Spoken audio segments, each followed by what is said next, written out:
Assalamualaikum warahmatullahi wabarakatuh. Selamat datang di channel Taufik Day Trainer. Jangan lupa subscribe dan nyalakan notifikasinya ya. Terima kasih. Buya, saya ingin bertanya. Saya telah kemarin membaca kitab fikih bahwa di dalam fikih menjelaskan untuk akikoh anak laki-laki jatahnya 2, kemudian perempuan 1. Yang saya ingin tanyakan, untuk laki-laki jatahnya 2, apakah dengan 2 itu kita bisa dicicil? Artinya misalnya ini tahun ini 1, tahun depannya 1 lagi. Kemudian untuk akikoh di desa saya kadang-kadang orang mengatakan bahwa orang yang berkorban tidak akan diterima atau tidak boleh kecuali dengan melakukan akikoh dulu. Soalnya di desa saya Cipelem, Bulakamba, Brebes, rombongan dari Ibu Haja Miftahul Jannah itu mengatakan bahwa orang yang belum akikoh itu tidak boleh korban. Terima kasih. Wassalamualaikum warahmatullahi wabarakatuh. Waalaikumsalam warahmatullahi wabarakatuh. Bismillahirrahmanirrahim. Yang pertama, memang biasanya pertanyaan masalah akikah ini akan mulai ramai di saat masuk hari korban. Ini banyak permasalahan. Permasalahan adalah kesalahpahaman fikih. Kesalahpahaman fikih yang pertama adalah orang ngira korban, saya bicara korban dulu, ngira korban itu seumur hidup sekali. Ini nih kesalahpahaman fikihnya. Sehingga kalau ada Pak Haji diajak korban, oh, saya sudah korban kapan? 10 tahun yang lalu. Ini coba di masyarakat. Jadi sering baca, saya belum korban, saya sudah korban, saya belum korban, saya sudah korban. Padahal yang namanya korban itu sunnah. Kapan kita masuk bulan Idul Adha, maka itu disunahkan kita untuk korban. Ya kalau 60 tahun, kalau kita ketemu 60 kali ya 60 kali. Sunnah, tetap sunnah, tetap sunnah, tetap sunnah. Baik. Nah kalau akikah seumur hidup sekali. Haji sekali. Ini makanya korban itu dianggap kayak haji. Makanya sekarang itu kampung di Indonesia itu sedikit penduduknya. Sebab di satu dosa itu penduduknya cuman, kalau bisa ketahuan di hari raya penduduknya cuma 46. Dari mana tahunya kambingnya cuma 46? Berarti kan kambingnya 46, penduduknya cuma 46. Yang korban cuma 46 orang, yang lain nggak ngerti kalau korban itu sunnah baginya. Dan kalau orang sadar korban ini akan menabung, tidak membeli di waktu mahal, bisa jauh-jauh. Setelah bulan haji buar, beli untuk disembelih tahun depan. Sunnah setiap orang, sunnah ini ya. Setiap tahun. Baik, ada pun masalah akikah itu disunnahkan. Kapan akikah itu disunnahkan? Dan siapa yang sunnah? Akikah disunnahkan atas orang tua. Jadi orang tua yang punya anak sunnah dia mengakikahi anaknya. Bukan saya ngakikai abah ayah saya, bukan saya ngakikai. Jadi hakikah itu pada dasarnya adalah jika seorang bapak dikarunia oleh Allah putra seorang anak, maka sunnah bagi bapak, bukan bagi anak. Sunnah bagi bapak untuk mengakikai. Mazhab kita jumhur ulama mengatakan sunnah, ada sebagian mengatakan wajib. Nah kapan? Ya kapan anak itu lahir, sunnah untuk diakikai umumnya adalah di hari ke-7 sambil diberi nama. Dan tujuan akikah adalah juga untuk memberitahu orang-orang dan juga sedekah agar anaknya dijaga oleh Allah. Kemudian memberitahu, jangan sampai kaget, loh anak siapa begini kan gitu. Kalau hari ke-7 gak punya duit ya ditunggu hari ke-21. Ya gak punya ya kapan saja, tahun depan deh. Sampai kapan? Sampai anak itu balik, sudah haid bagi wanitanya, atau keluar mani di usia 9 tahun ke atas, atau seorang laki-laki sudah balik, sudah keluar mani, maka saat itu orang tua lepas, tidak dituntut dengan yang namanya korban apa akikah. Sudah berarti apa? Sudah kedaluarsa. Seperti sholat duha sunnah bagi ibu. Kapan? Mulai dari terbit matahari sudah meninggi sampai matahari kencang di atas, sebelum itu. Setelah kelewat ya sudah kelewat. Berarti kesunahannya kelewat sudah. Kesunahannya kelewat. Karena apa? Anakku sudah balik, aku belum sempat ngakikai dia. Sampai di situ batasnya. Selagi dia belum balik, maka orang tua sunnah untuk mengakikai. Kemudian pertanyaannya tadi, laki-laki 2 dicicil ya boleh saja lah. Dicicil boleh. Sekarang aduh punyanya kambing 1 sembelih 1, nanti ada lagi sembelih lagi yang 2, boleh, nggak ada masalah. Kemudian ada masalah hakikah lagi. Jika seandainya anak kita sudah terlanjur balik, belum sempat kita akikahi, apakah boleh dia mengakikai untuk dirinya sendiri? Ya boleh. Paling tidak itu jatuh sedekah, akikahi. Misalnya apa? Saya belum, mungkin orang tuanya ngomong, nak aku dulu melarat fakir nak ya, jadi aku belum sempat ngakikai kamu nak. Ya sudahlah. Kalau begitu ya seorang bapak boleh memberikan kambing kepada anaknya, nak ini kambing, akikahlah untuk dirimu sendiri. Baik, ini boleh. Ataupun dia mencari kambing, saya belum akikah. agar mendapatkan sunahan. Biarpun sebagian ulama mengatakan tidak jatuh akikah, tapi yang jelas dengan menyembelih kambing itu seperti sedekah, sudah dapat pahala. Jadi boleh mengakikah dirinya sendiri, tapi tidak dituntut lagi secara sunnah seperti waktu duha sudah kelewat begitu.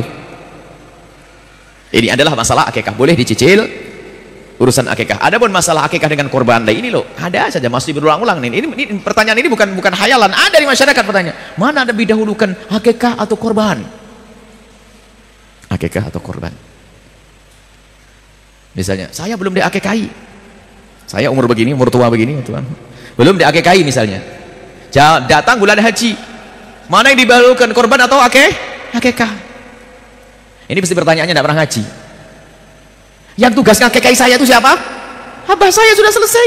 Lah korban ya saya korban, ngapain saya ngurus akikah? Nah, ini kadang-kadang pikiran ini, belum akikah. Yang tugas ngakikahi saya adalah ayahanda saya.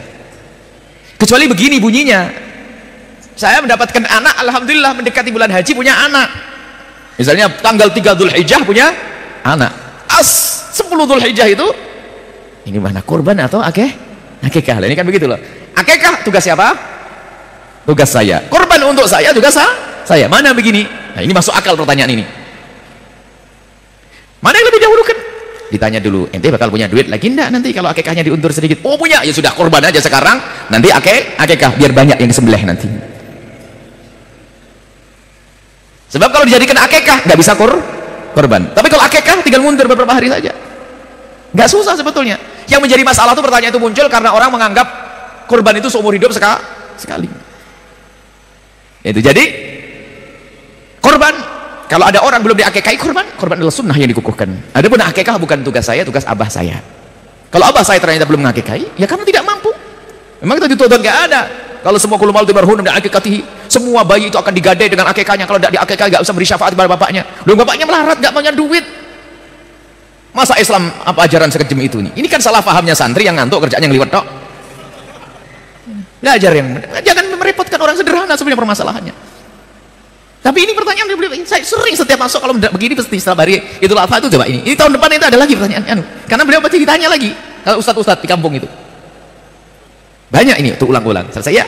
Jadi akikah adalah sunnah yang dibebankan oleh Allah kepada orang tua untuk mensyukuri anaknya. Adapun korban atau sendiri. Kalau saya punya anak, maka saya dan anak dan istri korban. Kalau 10, 12. Kalau ternyata punya satu, kalau punya satu saja, aduh nih, satu keluarga cuma punya satu nih, lumayan satu. Seperti Nabi pernah dalam riwayat, Nabi menyembelih satu korban untuk keluarga, hadhi udhiyati wa ahli baiti. Ini adalah korban untukku dan keluargaku. Istilahnya sunnah kifayah. Jadi kalau kita punya keluarga 10, hendaknya nyembelih 10.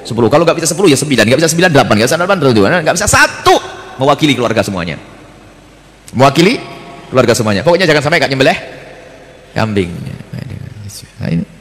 Makanya waktu kita di Arab dulu waktu sekolah, waktu pertama berumah tangga itu, baru sholat hari raya Idul Adha itu bantu tangga ngomong, nanti tak kirim daging ya. Oh ya, kebayang di Indonesia itu 2 on kan? Ya gitu. Tak tahu apa? Separuh kambing gebuk. Oh begitu. Rupanya setiap rumah itu pasti nyembelih kambing 1, 2 dan sebagainya. Dikasih separuh kambing. Karena kita sudah berumah tangga dikasih separuh kambing. Sebenarnya separuh kambing bingung. Akhirnya buat maulidan sama anak-anak, sama temen lain.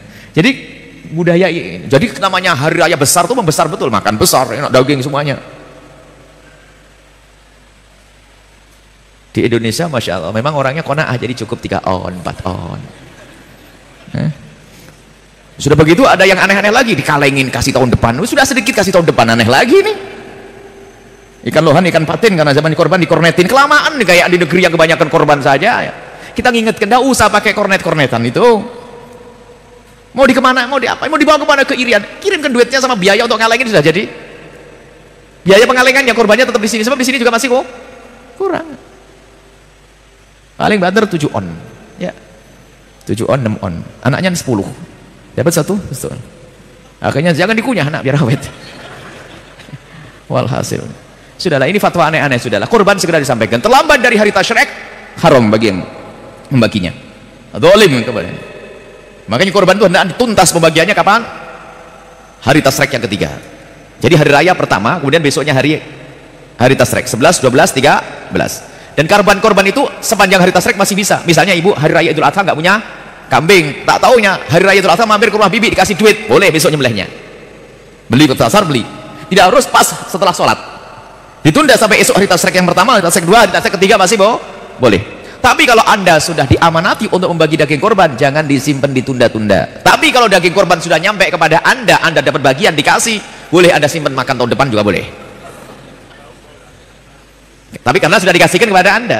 Tapi kalau Anda masih diamanati untuk bagi, jangan disimpan. Kemudian ada daging korban yang wajib sama yang tidak wajib. Ini juga salah di masyarakat.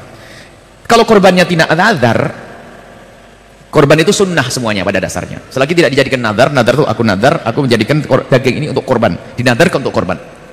Kalau sudah kambing itu dijadikan nazar untuk korban, maka yang punya tidak boleh makan. Tapi kalau korban sunnah, rata-rata sunnah, ya boleh makan. Ini ada lagi, nggak boleh makan, nyium baunya dong. Sehingga kalau sudah tradisi baik, semuanya punya sembelihan kambing, setiap rumah nyembelih kambing, nanti caranya membaginya begini. Saya nyembelih kambing dibagi 3. Korban sunnah tadi dibagi 3. Sepertiga dibagikan pada fakir miskin. Sepertiga untuk keluarga, jangan sampai keluarganya ngiler. Sepertiga lagi dimasak untuk menyambut tamu, karena mungkin tamu datang. Setelah dibagi 3. Jadi boleh makan, jangan dikasih bulunya. Ada nggak boleh kata, Masya Allah. Kalau nazar iya nggak boleh. Ini adalah bab korban banyak nih. Hukum-hukum korban tuh banyak. Ini kalau kita bicara korban. Tapi apa? Cukup sampai di sini dulu. Ketika Idul Adha sebentar lagi, mana yang lebih afdal, berkurban sapi atau kambing? Bolehkah berkurban sapi tapi patungan misal 7 orang membeli 1 sapi? Apakah jika mampu namun tidak berkurban berdosa? Bagaimana jika belum mampu namun ingin mendapat pahala berkurban? Ini sebenarnya 5 pertanyaan tapi dirapat-rapatin. Tapi nggak apa-apalah. Ini mungkin karena saya sudah biasa tegur ya. Jangan terlalu banyak gitu. Baik, afdalnya kambing. Afdalnya kambing dan domba. Karena Nabi SAW berkorban dengan kambing dan domba. Harus itu. Kita di Indonesia lebih suka sapi. Sapi boleh. Karena selama dari kecil lebih banyak makan daging sapi. Padahal sebenarnya di sini bukan masalah kita suka atau tidak suka dagingnya.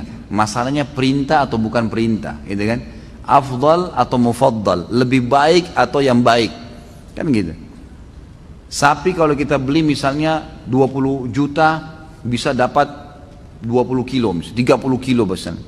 Kambing dapatnya cuma 15 kilo misalnya, lebih sedikit, tapi tetap kambing lebih afdal.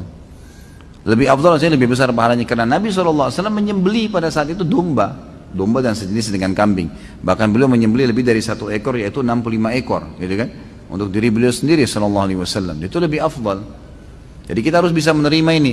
Masalah antum nanti pengen makan daging sapi, nanti bisa beli di hari-hari biasa, nggak apa-apa. Bukan tidak boleh sapi ya, boleh. Tapi afdaliyah tetap kambing.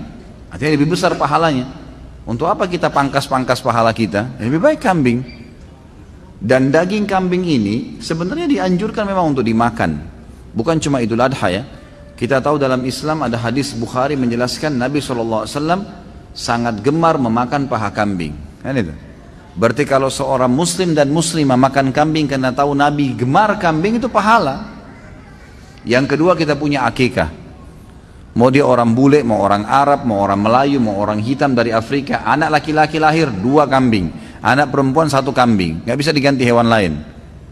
Dan disunnahkan makan sebagian dari dagingnya. Berarti ada anjuran makan kan? Ada anjuran untuk makan daging kambing itu. Ini nggak berlaku pada hewan lain nih. Dan kita punya Idul Adha. Idul Adha ini lebih afdal kita berkurban dengan kambing. Walaupun ada sapi boleh dan boleh juga dengan unta. Bukan tidak boleh ya. Ini termasuk bagian daripada agama kita. Allahu a'lam, ini yang saya tahu. Jadi tetap lebih afdal kambing. Bahkan saya pernah pelajari khusus dalam Sunan Nabi Daud. Waktu itu di tingkat 3 kuliah ya, sempat kami pelajari Sunan Nabi Daud, dan pas babnya bab adhahi, memang bab untuk berkurban. Di situ ada riwayat yang menyebutkan kalau orang menyembelih pun mau lebih afdal lagi domba. Dan domba itu mau lebih besar lagi pahalanya kalau dia berwarna putih dan hitam. Itu ada hadis Bukhari menjelaskan. Karena Nabi SAW menyembelih dengan ciri itu, gitu kan, dengan ciri itu. Maka itu lebih afdal. Kalau ada orang yang takut makan daging kambing karena dianggap kolesterol, darah tinggi, apalah, itu isu, nggak ada, nggak benar semua. Nggak benar. Mana faktanya? Coba datangin ke saya. Yang buat masalah itu sebenarnya bumbunya, bukan daging kambingnya. Dan selalu yang bermasalah dengan kambing ini, kalau ada masalah kolesterol, ini bukan di semua umumnya dunia ya, di Asia Tenggara saja nih, yang kita banyak pakai santan, pakai garam ini. Di Saudi orang 80-90 tahun makan kambing nggak apa-apa. Gitu. Jadi bumbunya yang dikurangin gitu. Ini kalau ada orang Saudi tamu saya cobain makanan kita, dagingnya dicampur macam-macam warna-warni. Ya akhi, apa ini garamnya berapa kilo? Kaget dia, kok asin sekali. Kalau kita kan sudah biasa ya, tapi kalau bagi dia aneh, ini apa ini makanan kok begini asinnya. Mereka kaget karena mereka sudah, memang di sana agak tawar ya. Kalau kita karena sudah biasa lidah Indonesia, begitu kena sana ya tawar gitu. Tapi nanti biasanya dicampur lagi dengan jeruk yang diperasin dan seterusnya, itu biasa dipakai begitu. Jadi jangan kaget kalau lagi umroh mampir antara Mekah Madinah beli makanan nasi, biasanya agak tawar. Emang sudah begitu. Tawarnya itu karena lidah kita terbiasa gitu. Jadi sebenarnya tidak ada urusan, tidak ada masalah, dan daging kambing itu termasuk daging yang paling sehat di dunia, itu survei internasional, dan susunya paling sehat. Bahkan saya pernah dapat itu kandungan protein di dalamnya itu senyawa dengan protein manusia, sehingga kalau dimakan larinya ke otot, bukan larinya ke lemak. Gitu. Seperti itulah yang kita dapatkan. Jadi memang Islam ini nggak mungkin menyuruh sesuatu itu salah, nggak mungkin. Ini disuruh kita untuk menyembelih dan memakannya. Kalau berkurban sapi, tapi patungan misal 7 orang membeli sapi, boleh maksimal 7 orang. Tapi kalau mampu 1 orang 1 sapi ya beli sendiri, lebih baik. Jangan dipaksain. Ada orang subhanallah, ini cuma 3 orang yang bayar sapi, tapi masih 3 orang nih, siapa lagi mau ikut 4? Nggak usah ikut 4, 3 orang juga sudah cukup. Kan makin sedikit orang yang ikut ya makin besar pahalanya. Itu kan jumlah maksimal boleh partisipasi dengan 7 orang gitu kan, tapi nggak perlu dipaksain. Nah.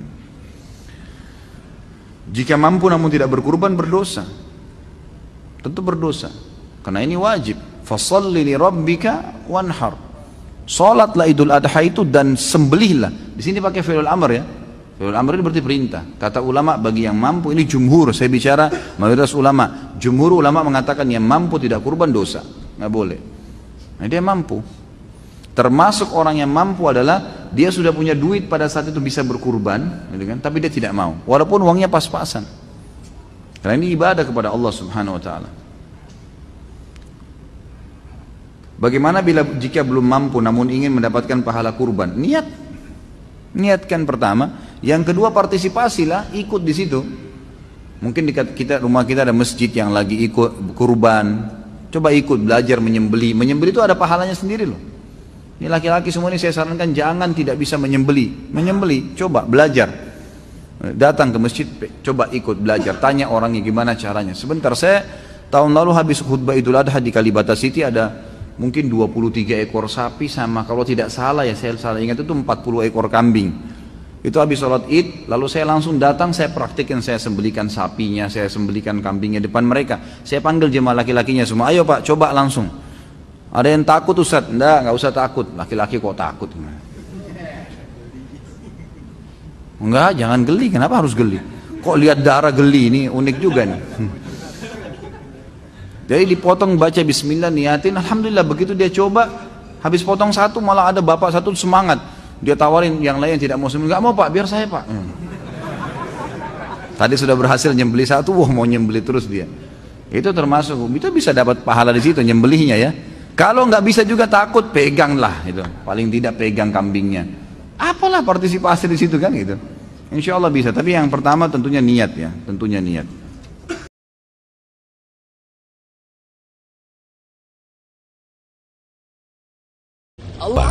Berbanyak takbir ba'da sholat 5 waktu. Semoga hari Arafah, hari Idul Adha, dan hari tasyrik kita menjadi